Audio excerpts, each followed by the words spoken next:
Good morning students. कैसे हैं सब? अच्छे हैं। तो हम बात करते हैं मैथ, कक्षा 10 का मैथ, जिसका तीसरा चैप्टर शुरू होने जा रहा है। तो चैप्टर का नाम है दो चर वाले रैखिक समीकरण युग्म। दो चर वाले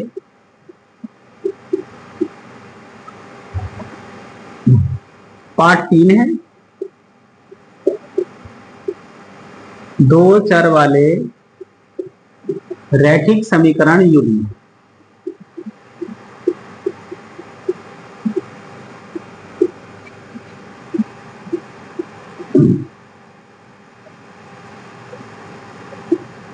युग्म चैप्टर का नाम है। तो सबसे पहले बात करेंगे हम टॉपिक 1। देखिए, इसमें टॉपिक बाय टॉपिक पढ़ते रहेंगे। टॉपिक नंबर 1 है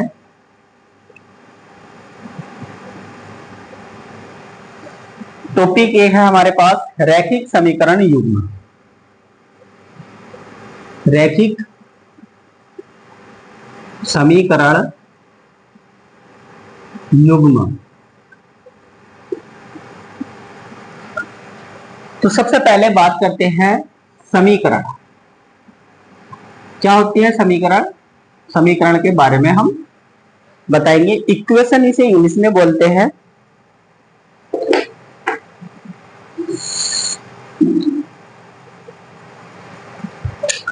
तो चार अंगगणितीय संक्रियाओं, चार अंक गणितीय संक्रियाएं किसे बोलते हैं? संक्रियाएं, गणितीय संक्रियाओं, संक्रियाओं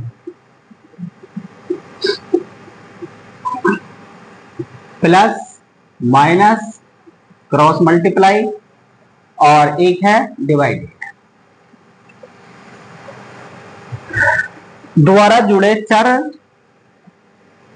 द्वारा जुड़े चर तथा अचर,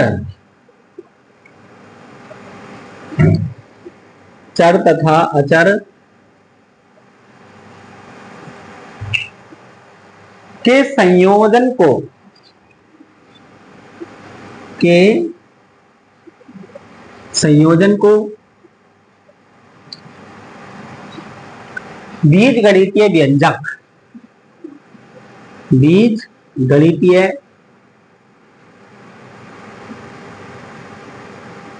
बीजगणितीय व्यंजक कहते हैं।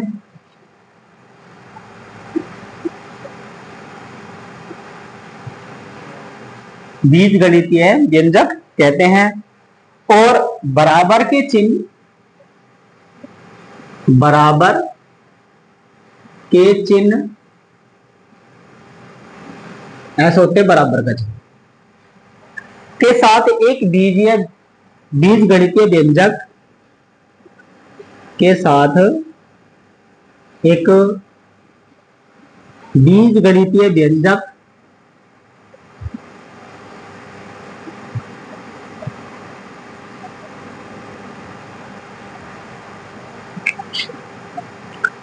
समीकरण कहलाता है। समीकरण कहलाता है।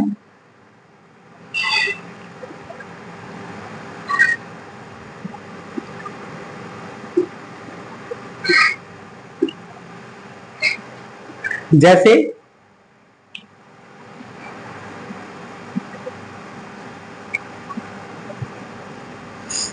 px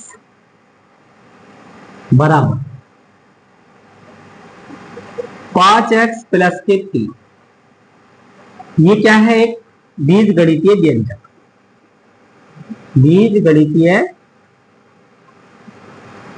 व्यंजक है।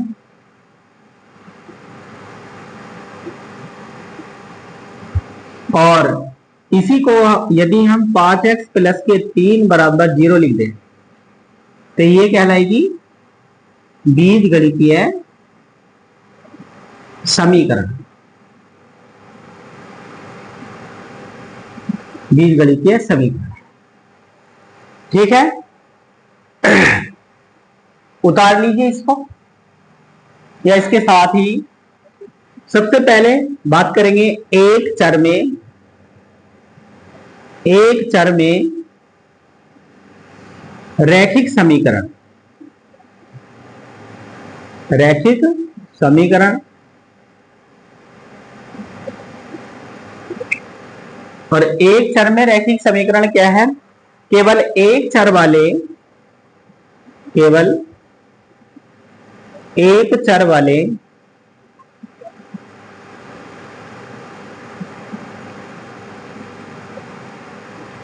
समीकरण, केवल एक चर वाले समीकरण जो जिनकी घात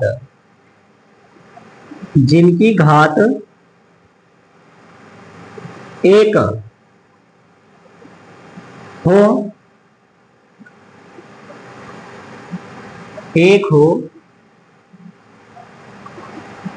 एक चर में रैखिक समीकरण कहलाते हैं। एक चर में रैखिक समीकरण कहलाते हैं।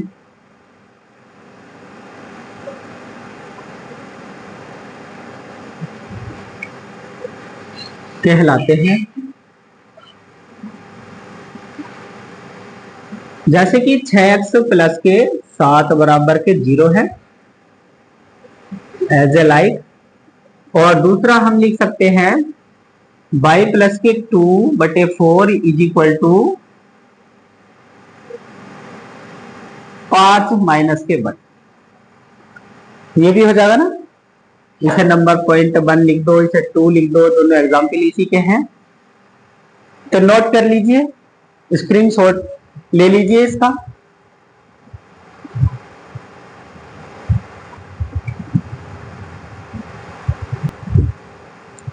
तो हम इसमें बताते हैं आपको पहले चर। हम इसमें बात हुई है चर की और अचर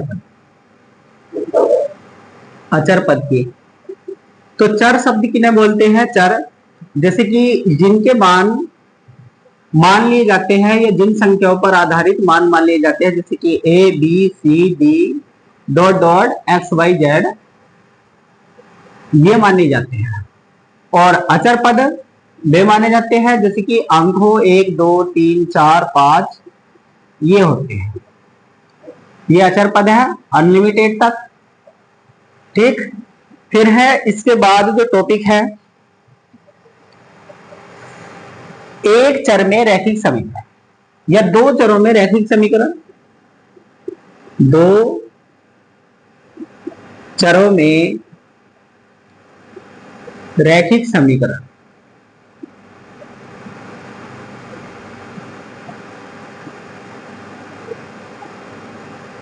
तो दो चरों में रैखिक समीकरण का जो प्रारूप है, इसका व्यापक रूप है। तो व्यापक रूप की अगर इसके बात करेंगे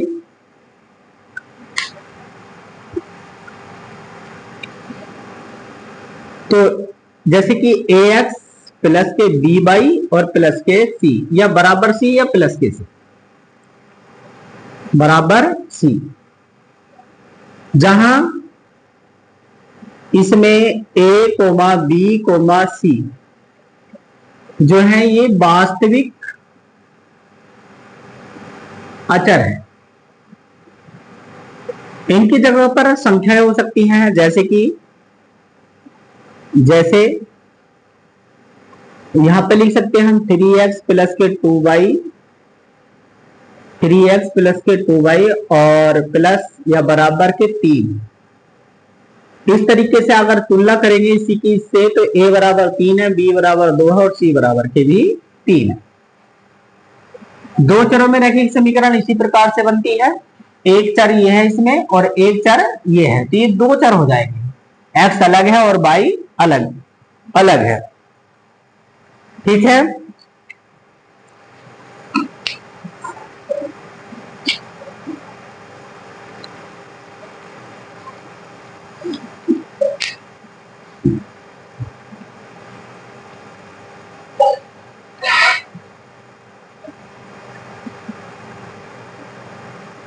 रैखिक समीकरण और इनसे ही बनते हैं रैखिक समीकरण युग्म।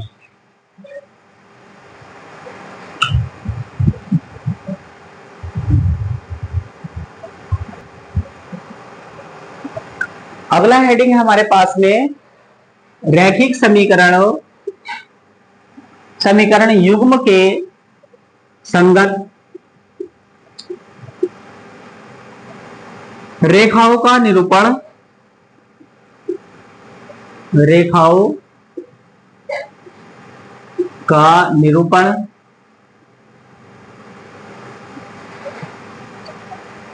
तथा संगतता,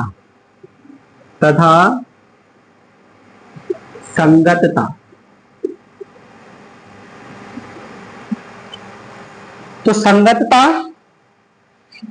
संगतता बनेगी इन्हीं निरूपणों से A1 A, B, और C।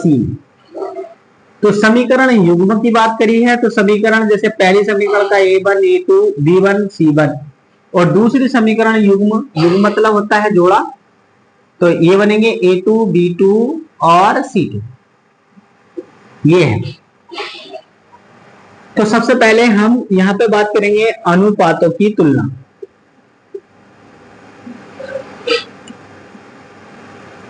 अनुपातों की तुलना, दूसरी है इसका आलेखीय निरूपण, आलेखीय निरूपण,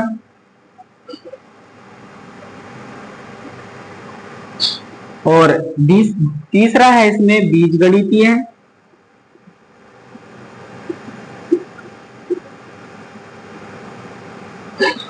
बीजगणितीय व्याख्या,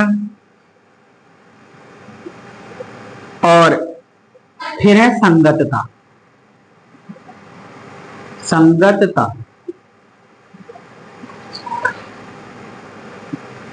ठीक, संगतता में जैसे कि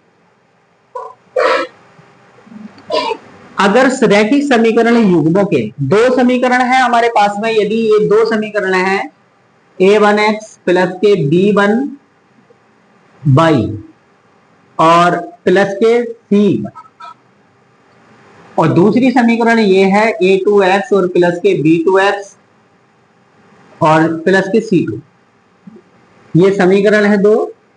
इनके अनुपातों की तुलना, यदि अनुपात A1 बटे A2 is not equal B1 बटे B2 है, तब हम इन रेखाओं को क्या बोलेंगे? प्रतिच्छेदी रेखाएं बोलेंगे।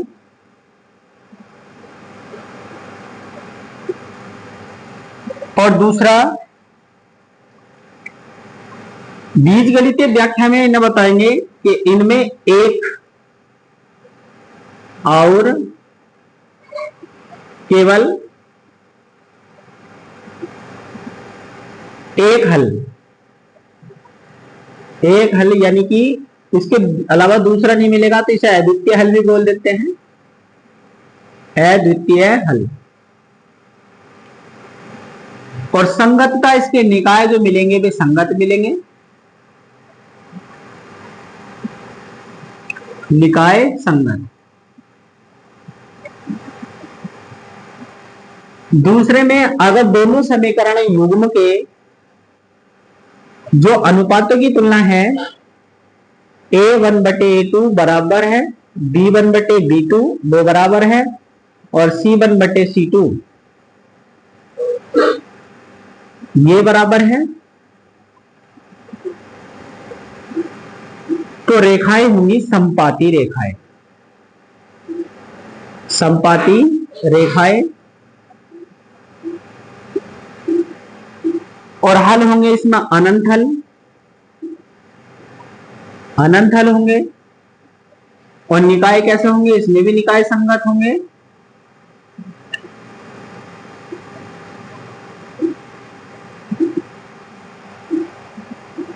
और ये निकाय जो है ना एक दूसरे पर निर्भर भी करेंगे, संगत भी है साथ साथ में निर्भर भी है।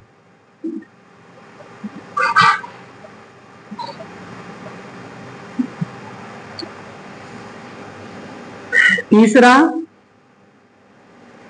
A1 बटे A2 बराबर तो है B1 बटे B2 के, इज नॉट C1 बटे C2 के, यानी कि ये वाला पॉइंट भी इसके बराबर नहीं है, ये वाला पॉइंट भी इसके बराबर नहीं है, दो रेखाएं। तो इसके बाद ये आती है समांतर रेखाएं। ये रेखाएं कैसी कहलाएंगी? समांतर रेखाएं।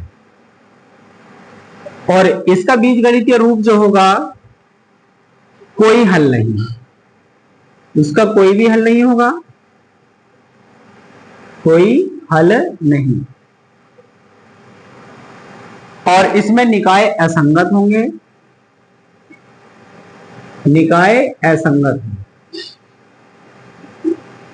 असंगत, यानी कि यहां से x और y ये दोनों पद जो होते हैं x के और y के तो होते हैं, यहां से x और y के मान कोई भी नहीं होंगे, कोई भी नहीं निकलेंगे। ये भले ही बराबर हो मगर इसके अनंत हल होंगे। और इसमें जो प्रतिच्छेदी रेखाएं हैं केवल एक या एक के अलावा और दूसरा कोई हल नहीं होगा। इसको बना लीजिए और बीच बीच में इस पर निर्भर होकर एक सवाल करते रहेंगे।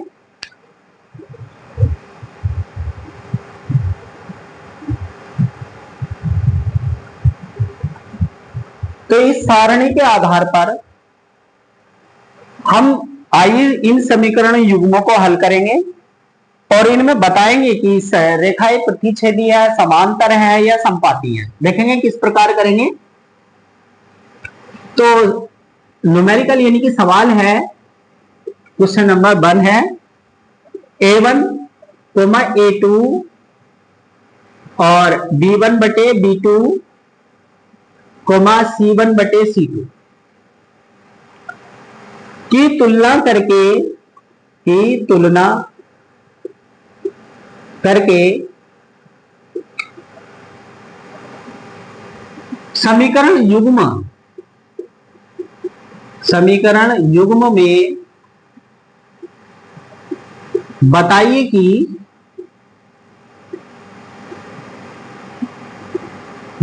कि बिंदु, बताइए कि रेखाएं प्रतिच्छेदी हैं, कोमा समांतर हैं या संपाती हैं। तो पहला युग्म है सवाल का, क्वेश्चन का 3x माइनस के 5y और प्लस के 8 यानी कि 8 इज इक्वल टू 0। और दूसरा युग्म है इसका 7x प्लस के 6y माइनस के 9 बराबर के 0। तो हल करने से पहले सबसे पहले हम करेंगे इनकी तुलना।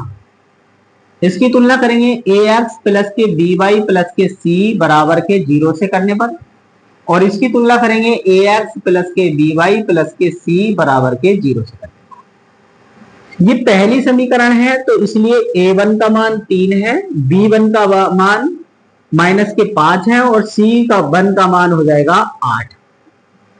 और यहां से है a2 बराबर के 7 है, b2 बराबर के 6 है और C2 बराबर के माइनस के 9। ठीक है, तो सबसे पहले हम इन की तुलनाओं के मान को इस तरीके से रख लेंगे। A1 बटे A2 बराबर B1 बटे B2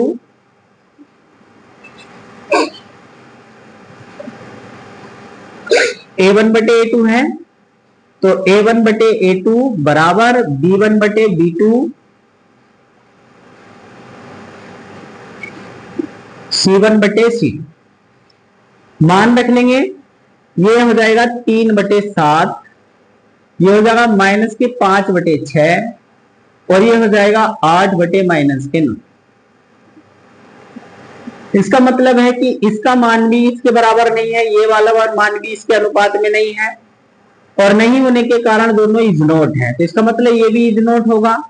तो सबसे पहली कंडीशन की कोई भी किसी के बराबर नहीं है। जब यही आपस में बराबर नहीं होंगे तो बे वाला वो ये C1 वाला कैसे होगा, चरपथ कैसे होगा बराबर।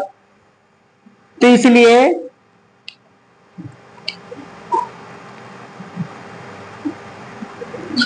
कंडीशन क्या बनी, A1 बटे A2 इज नॉट B1 बटे B2 बनी। और ये क्या है, रैखिक समीकरण युग्म कौन सा है, ये प्रतिच्छेदी रेखा है, प्रतिच्छेदी रेखा है। आप अपनी सारणी में देख लीजिए कौन से प्रतिच्छेदी रेखाएं हैं, नोट कीजिए इसको। दूसरा युग्म देखेंगे तो दूसरा युग्म है ये हमारे पास, तो इसको पहले सही से एक बार लिख लेंगे, 4x प्लस के 3y माइनस के 7 बराबर 0। तो इसी प्रकार से इसे भी लिखेंगे व्यापक रूप में, 12x प्लस के 9 माइनस के 21 बराबर के 0। इनकी तुलना कर लेंगे ax प्लस के by और प्लस के c बराबर के 0 से, और इसकी भी तुलना कर लेंगे ax प्लस के इसके व्यापक रूप से और प्लस के 21 बराबर के 0।